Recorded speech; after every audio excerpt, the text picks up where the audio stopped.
17वां अध्याय कालिय के कालिय दह में आने की कथा तथा भगवान का व्रजवासियों को दावानल से बचाना। राजा परीक्षित ने पूछा, भगवन, कालिय नाग ने नागों के निवास स्थान रमणक द्वीप को क्यों छोड़ा था और उस अकेले ने ही गरुड़ जी का कौन सा अपराध किया था?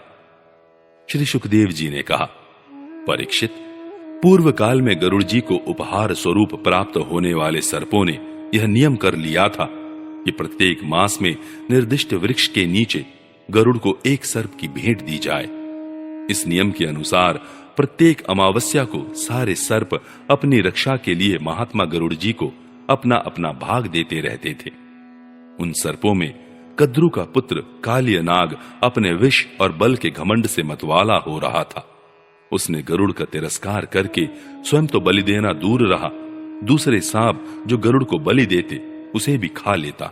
परीक्षित, यह सुनकर भगवान के प्यारे पार्षद शक्तिशाली गरुड़ को बड़ा क्रोध आया। इसलिए उन्होंने कालिय नाग को मार डालने के विचार से बड़े वेग से उस पर आक्रमण किया।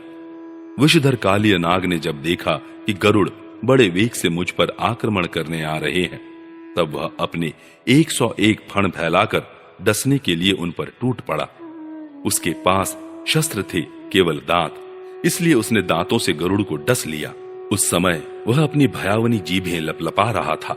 उसकी सांस लंबी चल रही थी और आंखें बड़ी डरावनी जान पड़ती थी। तार्क्ष्य नंदन गरुड़ जी विष्णु भगवान के वाहन है और उनका वेग तथा पराक्रम भी अतुलनीय है। कालिय नाग की यह ढिठाई देखकर उनका क्रोध और भी बढ़ गया तथा उन्होंने उसे अपने शरीर से झटक कर फेंक दिया एवं अपने सुनहले बाएं पंख से कालिय नाग पर बड़े जोर से प्रहार किया।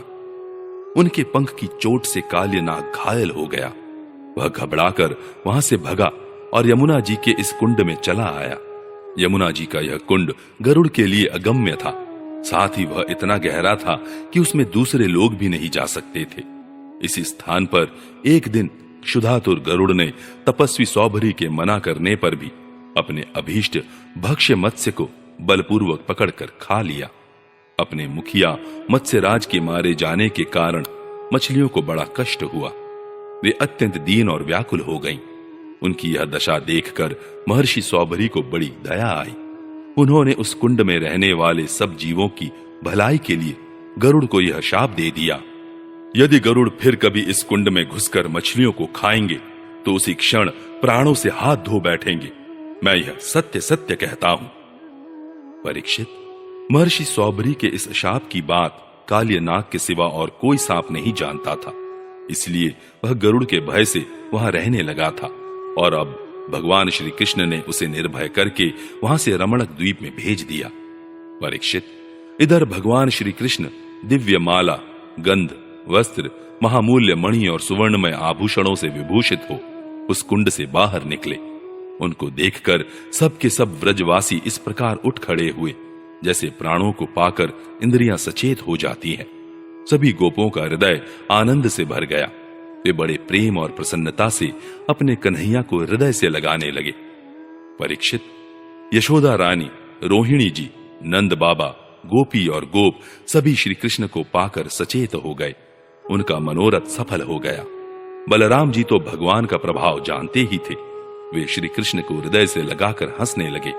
पर्वत, वृक्ष, गाय, बैल, बछड़े सबके सब आनंद मग्न हो गए।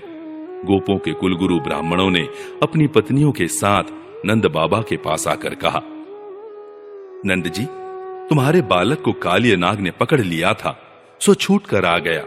यह बड़े सौभाग्य की बात है। श्री कृष्ण के मृत्यु के मुख से लौट आने के उपलक्ष्य में तुम ब्राह्मणों को दान करो। परीक्षित, ब्राह्मणों की बात सुनकर नंद बाबा को बड़ी प्रसन्नता हुई।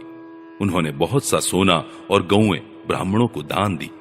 परम सौभाग्यवती देवी यशोदा ने भी काल के गाल से बचे हुए अपने लाल को गोद में लेकर हृदय से चिपका लिया। उनकी आंखों से आनंद के आंसुओं की बूंदें बार बार टपकी पड़ती थी। राजेंद्र, व्रजवासी और गौएं सब बहुत ही थक गए थे। ऊपर से भूख प्यास भी लग रही थी, इसलिए उस रात वे व्रज में नहीं गए, वहीं यमुना जी के तट पर सो रहे। गर्मी के दिन थे, उधर का वन सूख गया था। आधी रात के समय उसमें आग लग गई। उस आग ने सोए हुए व्रजवासियों को चारों ओर से घेर लिया और वह उन्हें जलाने लगी। आग की आंच लगने पर व्रजवासी घबराकर उठ खड़े हुए और लीला मनुष्य भगवान श्री कृष्ण की शरण में गए। उन्होंने कहा, प्यारे श्री कृष्ण, श्याम सुंदर, महाभाग्यवान बलराम, तुम दोनों का बल विक्रम अनंत है। देखो देखो, भयंकर आग तुम्हारे सगे संबंधी हम स्वजनों को जलाना ही चाहती हैं। तुम में सब सामर्थ्य है, हम तुम्हारे सुहृद हैं, इसलिए इस प्रलय की अपार आग से हमें बचाओ। प्रभु, हम मृत्यु से नहीं डरते, परंतु तुम्हारे अकुतोभय चरण कमल छोड़ने में हम असमर्थ हैं। भगवान अनंत हैं, वे अनंत शक्तियों को धारण करते हैं। उन जगदीश्वर भगवान श्री कृष्ण ने जब देखा कि मेरे स्वजन इस प्रकार व्याकुल हो रहे हैं, तब वे उस भयंकर आग को पी गए।